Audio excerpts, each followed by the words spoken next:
Right now, as you're reading this, millions of men are trapped in psychologically abusive relationships, and they don't even know it. They think they're being good partners, good husbands, good men. But in reality, they're victims of a type of violence so subtle, so insidious, that by the time they realize what's happening, they're already destroyed. Today, I'm going to expose the hidden world of female psychological violence, the tactics, the manipulation, the systematic destruction of men that nobody wants to talk about. Society tells you that men are the abusers and women are the victims. Always, no exceptions. But what if I told you that women commit just as much relationship violence as men? They just do it differently. Men use fists.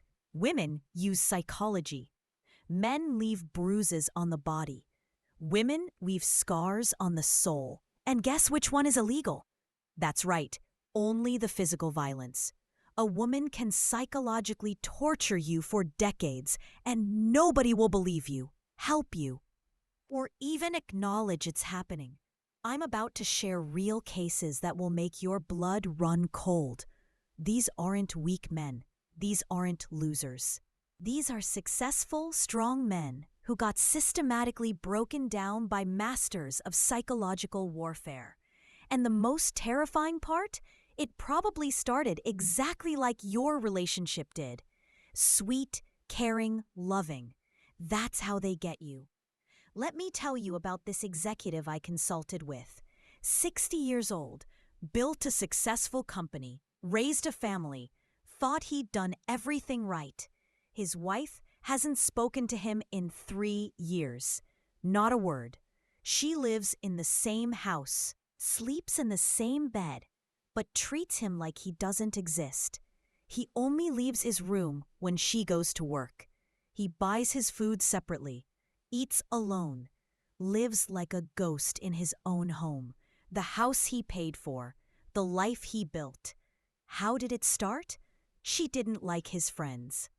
They're a bad influence. They don't respect me. It's them or me, so he chose her. Then it was his hobbies. Fishing is childish. Golf is a waste of money. You should spend time with family, so he gave those up too. Then his family.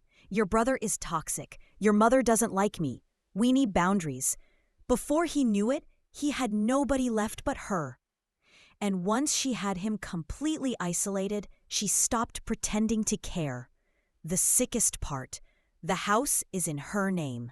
He took out a massive mortgage right before retirement, put it all in her name, because that's what loving husbands do. And now he's trapped, paying for a prison he can't escape. If he leaves, he's homeless at 60.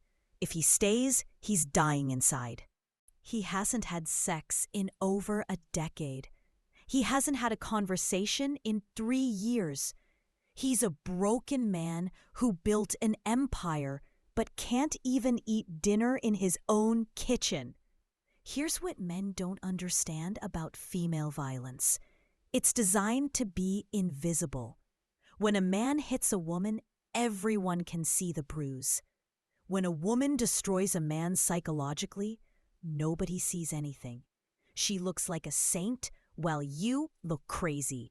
She plays the victim while being the predator. She cries in public while torturing you in private.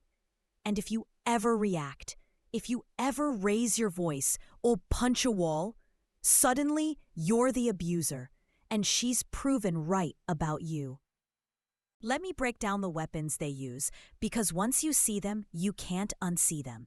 First is guilt manipulation. Everything becomes your fault. She's unhappy. You're not romantic enough. She's bored. You're not exciting enough. She cheated. You drove her to it. You're constantly trying to fix problems that don't exist, apologizing for crimes you didn't commit, making up for failures that are just her projections. There was this programmer who came to me, brilliant guy, makes serious money. His wife has him convinced he's a sex addict who needs therapy. Why? ... Because he wants sex more than once a month? She's weaponized psychology against him.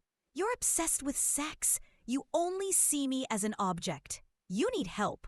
So now he's in therapy for having a normal sex drive while she controls him. Not about going out, about something else. The trash you forgot last week. That comment you made 2 months ago. She times these fights perfectly. So you're either late, upset, or you cancel entirely. After a while, your friends stop inviting you. He's whipped. She's got him on a leash. They fade away, and she never had to explicitly forbid anything. Then she love bombs you. We don't need anyone else. You and me against the world. Nobody understands us like we understand each other. The third weapon is public humiliation disguised as jokes. She tells funny stories about your failures. She mentions your insecurities casually in conversation. Oh, Bob's trying to lose weight again. Yeah, Mike's business idea didn't work out, but he's trying something new. She underlines you constantly, but with a smile. So, if you object, you're the one who can't take a joke. You're too sensitive. You're ruining the mood. I heard about this situation at a dinner party. The wife spent the entire night making jokes about her husband's salary, his receding hairline, his performance in bed. Everyone laughed uncomfortably while he sat there dying inside. But what could he do? If he gets angry, he's the abusive husband who can't take a joke. If he leaves, he's the dramatic one who ruined the evening. He just had to sit there and take it while everyone watched him shrink. The fourth weapon is sex as currency. This is so common it's considered normal, but it's abuse. Sex becomes a reward system. You do what she wants. Maybe you get lucky. You disagree with her. Dry spell. You want to see your friends? I'm not in the mood. You cancel plans with friends. Come to bed, baby. She trains you like a dog, and you don't even realize it's happening. You just know that keeping her happy means maybe, possibly. If you're good enough, you might get the intimacy that should be a normal part of your relationship. There's this entrepreneur I worked with, married 15 years, hasn't had sex in 3. Not because he doesn't want it, but because his wife has created impossible conditions. He needs to lose 20 first, but also make more money, but also spend more time at home, but also be more spontaneous, but also plan more dates. The goalpost keeps moving because the goal isn't to have sex with him. It's to control him through the promise of it. The fifth weapon is financial control through social pressure. She doesn't need access to your accounts when she can shame you into spending. Sarah's husband bought her a Tesla. My sister's family goes to Europe every summer. I guess I'm just not worth a nice ring. You work yourself to death trying to afford the lifestyle she demands. And if you can't provide it, you're a failure as a man. But if you work too much to afford it, you're neglecting the family. You can't win because winning was never an option. The sixth weapon is the children. This is the nuclear option. You'll never see your kids again. I'll tell them what you really are. They'll grow up knowing Daddy didn't love them enough to stay. She weaponizes your love for your children, knowing that men almost never get primary custody. You'll stay in hell to be near your kids, and she knows it. She can do anything, treat you any way, and you'll take it, because leaving means losing your children. A contractor told me his wife explicitly said, I can treat you however I want because if you leave, I get the house, the kids, and half your income for the next 15 years. So shut up and deal with it. And she's right. The legal system is designed to protect women from abusive men, but nobody thought about protecting men from abusive women. The system becomes another weapon in their arsenal. The seventh weapon is gaslighting, making you question reality itself. I never said that. You're imagining things. You're too sensitive. That didn't happen. Over time, you stop trusting your own memory, your own perceptions, your own feelings. She rewrites history constantly. And because she's more emotionally intelligent, more verbally skilled, she makes you believe her version of events. You know that argument you had last week where she said something cool? It never happened. That promise she made? You misunderstood. That boundary you set? You're being controlling. She flips everything until you're the bad guy in every story. And eventually, you start believing it. Maybe you are too sensitive. Maybe you are controlling. Maybe you are the problem. The eighth weapon is emotional terrorism. She threatens suicide if you leave. She has panic attacks when you disagree. She cries hysterically when you set boundaries. You become responsible for her emotional regulation, walking on eggshells to avoid triggering another crisis. Your needs disappear because managing her emotions becomes your full-time job. There's this doctor whose wife has anxiety attacks every time he tries to go to professional conferences. Real panic attacks, with hyperventilating and everything. Except they only happen when he tries to have independence. He hasn't been to a conference in 5 years. His career is stagnating, but at least she's stable. He's given up his professional life to manage her conveniently timed mental health crisis. The ninth weapon is the victim flip. This is masterful manipulation. She provokes you for hours, days, weeks, needling, pushing, prodding until you finally snap. You yell, you punch a wall, you throw something, and suddenly she's the victim. She has evidence. You're the abuser. Everything she did to provoke you disappears and only your reaction remains. She might even call the police. And who do you think they'll believe? The 10th weapon is intermittent reinforcement, the most psychologically addictive pattern known to behavioral science. Sometimes she's wonderful, loving, sexual, supportive, everything you fell in love with, just often enough to keep you hooked, to make you think things are getting better, to give you hope. But it's calculated. She gives you just enough to keep you from leaving, then pulls it away to keep you desperate. This is why men stay in these relationships. It's not weakness, it's addiction. Your brain becomes chemically dependent on those rare moments of approval, those glimpses of the woman you married. You'll endure months of abuse for one good day, telling yourself things are improving, she's changing, it's getting better. But it's not. It's a manipulation technique, and it's working perfectly. Now let me tell you about another weapon that's particularly devastating: medical manipulation.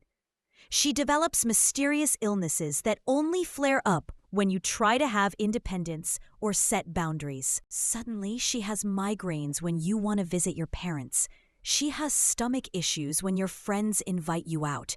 She has a bad back when you suggest she gets a job. These conditions are real to her. The symptoms are real, but they're psychosomatic, created by her subconscious as control mechanisms. You become her nurse, her caretaker, her servant. How can you leave someone who's sick? What kind of monster abandons an ill partner? She's got you trapped by your own compassion and sense of duty. Meanwhile, she's perfectly healthy when doing things she wants to do. That bad back doesn't stop her from shopping. Those migraines disappear when her friends call. But you can't point this out without being called insensitive and uncaring. There's also the spiritual manipulation, using religion or spirituality as a weapon. God wants you to be a better husband. The universe is telling me you need to change. My intuition says you're lying. She becomes the moral authority, the spiritual guide, the one connected to higher powers. Your feelings, your needs, your perspectives are all lower vibration, your sinful or toxic masculinity. She's enlightened, you're broken, and need her guidance to be fixed. Now here's the really sick part. Society enables this. Try telling someone your wife is abusing you. Watch their face. They'll assume you're weak, you're lying, or you're the real abuser, trying to flip the script. Men's shelters basically don't exist. Support groups for abused men are nearly impossible to find. The entire support system is built for female victims only. A business owner I know tried to report his wife's abuse. She'd been hitting him for years, throwing things, destroying his property. The police laughed at him. Literally laughed. What do you want us to do? Arrest your wife? Man up! When she called the police on him after he grabbed her wrist to stop her from hitting him with a lamp, he spent the night in jail. He had the defensive wounds. She had no marks, but he went to jail. The mental health system is just as bad.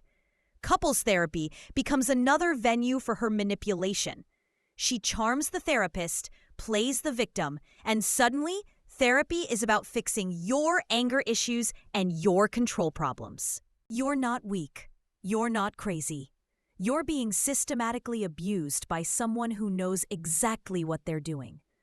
The fog in your head, the confusion, the self-doubt, that's not you being stupid. That's the result of sustained psychological torture. Second, document everything. Every incident, every threat, every manipulation. Not because anyone will believe you. They won't. But because you need to remind yourself what's real when she tries to gaslight you. Write it down.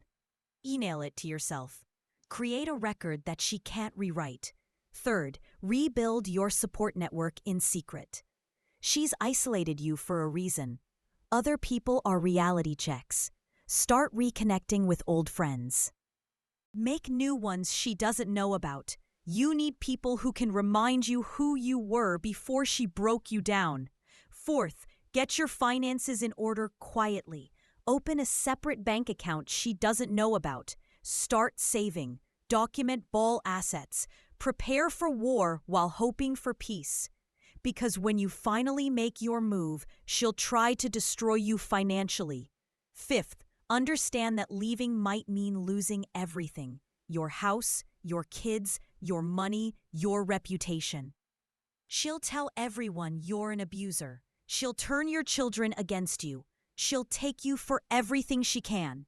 But staying means losing yourself, and that's the one thing you can't afford to lose. The hardest truth is this: the woman you love doesn't exist. She was a character, a performance designed to hook you. The real her is the one who hurts you, controls you, diminishes you. The sweet moments, the good times. That's the manipulation. The abuse is the reality. Some of you reading this are thinking, this isn't me. My situation is different. She's not that bad. That's what every abuse victim thinks. That's what I thought. That's what every man thinks until he's 60 years old, hiding in his room, afraid to eat dinner in his own kitchen. Others are thinking, but I love her. Maybe I can fix this. You can't fix someone who doesn't think they're broken. In her mind, the relationship is working perfectly. She has complete control. You do everything she wants. And if you're unhappy, that's your problem to solve by being a better servant. The only way to win this game is to stop playing, but that requires admitting you're in an abusive relationship. And most men would rather die than admit they're being abused by a woman. Your pride is killing you. Your ego is keeping you trapped. Your need to be seen as strong is making you weak. Look, I know this is brutal to hear. I know it challenges everything you've been taught about relationships, about women, about yourself as a man. But someone needs to say it. Women can be just as evil as men. They just hide it better. They use society's bias, legal systems. Actually, it's worse. Bruises heal, but psychological scars can last forever. If you're in this situation, you're not alone. Millions of men are silently enduring the same abuse, thinking they're the only ones, thinking they're weak, thinking it's their fault. It's not. You're not weak for being manipulated by someone you loved and trusted. You're not stupid for not seeing it earlier. You're a victim of sophisticated psychological abuse. How many more years will you spend walking on eggshells in your own home? How much more of yourself will you lose trying to satisfy someone who will never be satisfied?